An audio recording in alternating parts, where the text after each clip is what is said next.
Variety കണ്ടെന്ന് പറയാം. ഇങ്ങനത്തെ ഒരു കണ്ടിട്ടില്ല ഇതുവരെയായിട്ട്. നല്ല രീതിയിൽ കണ്ടിരിക്കാം. ഇല്ല കുഴപ്പമില്ലാണ്ട് അങ്ങനെയൊന്നും പറയാൻ പറ്റില്ല. കവടം കണ്ടോയിലെത്തി നല്ല തിയേറ്റർ എക്സ്പീരിയൻസ് തന്നെയാണ്. നല്ല കോമഡി ഉണ്ട്, ത്രില്ലറാണ്. കുറേ നേരം ശ്വാസം അടക്കി പിടിച്ച് കാണേണ്ട സീൻസ് ഉണ്ട്, ഇമോഷണൽ സീൻസ് ഒത്തിരി ഉണ്ട്. എന്നാലും നല്ല പെർഫോമൻസ്, എല്ലാവരും അടിപൊളിയായിട്ടുണ്ട്. അയ്യോ അത് പിന്നെ സൂപ്പർ അല്ലേ, ഒന്നും പറയാനില്ലല്ലോ. എന്തോ ഇമോഷണൽ ആണ്, കോമഡി ഉണ്ട്, എല്ലാം. നമ്മുടെ ബാബുരാജൊക്കെ ഉണ്ടല്ലോ, പുള്ളിയുടെ കോമഡി ഒക്കെ അടിപൊളി. വിനീതിന്റെ ഒരു ഇതുവരെ കാണാത്തൊരു അറ്റംപ്റ്റ് ആയിട്ട് എനിക്ക് ഫീൽ ചെയ്തു. നൈസ് ആയിരുന്നു. ഐ മീൻ ഇതുവരെ കാണാത്തൊരു സംഭവമായിട്ട് തോന്നി. എന്തായാലും നല്ല ത്രില്ലിംഗ് ആയിരുന്നു. പാട്ട് മൂപ്പരെന്നാന്ന് തോന്നുന്നു.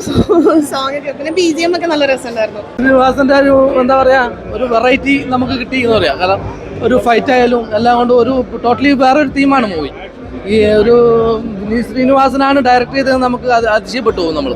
നമുക്ക് ഒരിക്കലും പ്രതീക്ഷിക്കാത്തൊരു കിട്ടില്ല. മാസിന്റെ പുറമെ ആക്ഷനാണ് മെയിൻ. നല്ല അടിപൊളി ആക്ഷനാണ്, കൊള്ളാം. പുള്ളിയല്ലേ, പക്ഷേ കൊള്ളാം. നല്ല പുള്ളിയുടെ ആക്ടിങ് ഒക്കെ നന്നായിട്ടുള്ളൂ. പിന്നെ വിനീത് ശ്രീനിവാസന്റെ ഡയറക്ഷൻ നമ്മൾ എടുത്തു പറയണ്ട. കാരണം നമ്മൾ ഒരിക്കലും എക്സ്പെക്ട് ചെയ്യാത്തൊരു ഡയറക്ഷനിലേക്ക് വിനീത് ശ്രീനിവാസൻ മാറി. ഒരു പാരന്റ് മൂവി ആ ലെവലിലേക്ക് കൊണ്ടുവന്നിട്ടുണ്ട്. കാരണം വിനീത് ശ്രീനിവാസൻ ഇരുന്ന് നമ്മൾ ഇത്ര ഒട്ടും പ്രതീക്ഷിച്ചില്ല. കാരണം വിനീത് ശ്രീനിവാസൻ സംവിധാനത്തിൽ ഒരു വലിയ റേഞ്ചിലേക്ക് പോയി. അങ്ങനെ ലൊക്കേഷനെല്ലാം നന്നായിട്ടുണ്ട്. പിന്നെ അമിതമായിട്ട് കുറച്ച് പാട്ട് എന്നുള്ള ഒരു ആരോഗ്യമാണ്. എന്നാലും പടം എൻ്റർടൈനറാണ്, എല്ലാവർക്കും കണ്ടിരിക്കാം. കേട്ടോ, കുഴപ്പമില്ലല്ലോ. നല്ലൊരു ത്രില്ലർ മൂവി കേട്ടോ. ഒരു തിരയുടെ ഒരു ഫോറിമ്പതി പോലെ നല്ല ജോമൻ്റെ ഒക്കെ വർക്കുക്കറിനായിട്ടുണ്ട്.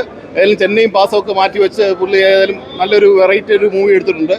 നല്ലൊരു ത്രില്ലർ മൂവി എന്ന് വെച്ചാൽ ജോമൻ്റെ ഉഗ്രൻ മ്യൂസിക്, അല്ല നമ്മുടെ ക്യാമറ. പിന്നെ എടുത്തു പറയേണ്ടത് നമ്മുടെ ഒരു ഓഫീസർ ഡ്യൂട്ടിയിൽ ഒരു പയ്യൻ എഴുതുന്നുണ്ട്. അവൻ ഇൻ്റർവ്യൂവിൽ ഒരു ഉഗ്രൻ ആക്ഷൻ ചെയ്തിട്ടുണ്ട്. നല്ലൊരു ത്രില്ലർ മൂവി കാണാം കേട്ടോ. നല്ലൊരു വെറൈറ്റി വർക്ക് വിനീത് ശ്രീനിവാസൻ്റെ. ഞാൻ പറഞ്ഞില്ല, നല്ലൊരു ഇത്. പക്ഷെ പ്രൊമോഷൻ കുറവായിരുന്നു എന്നുള്ളത് എനിക്ക് ആൾക്കാരെ പറഞ്ഞ് അതിൽ ഹിറ്റ് ആകും കേട്ടോ. നല്ലൊരു ത്രില്ലർ മൂവി കാണാനുണ്ട്. കേരള ബ്ലാസ്റ്റേഴ്സിന്റെ കോച്ച് പുള്ളി നന്നായിട്ടുണ്ട്.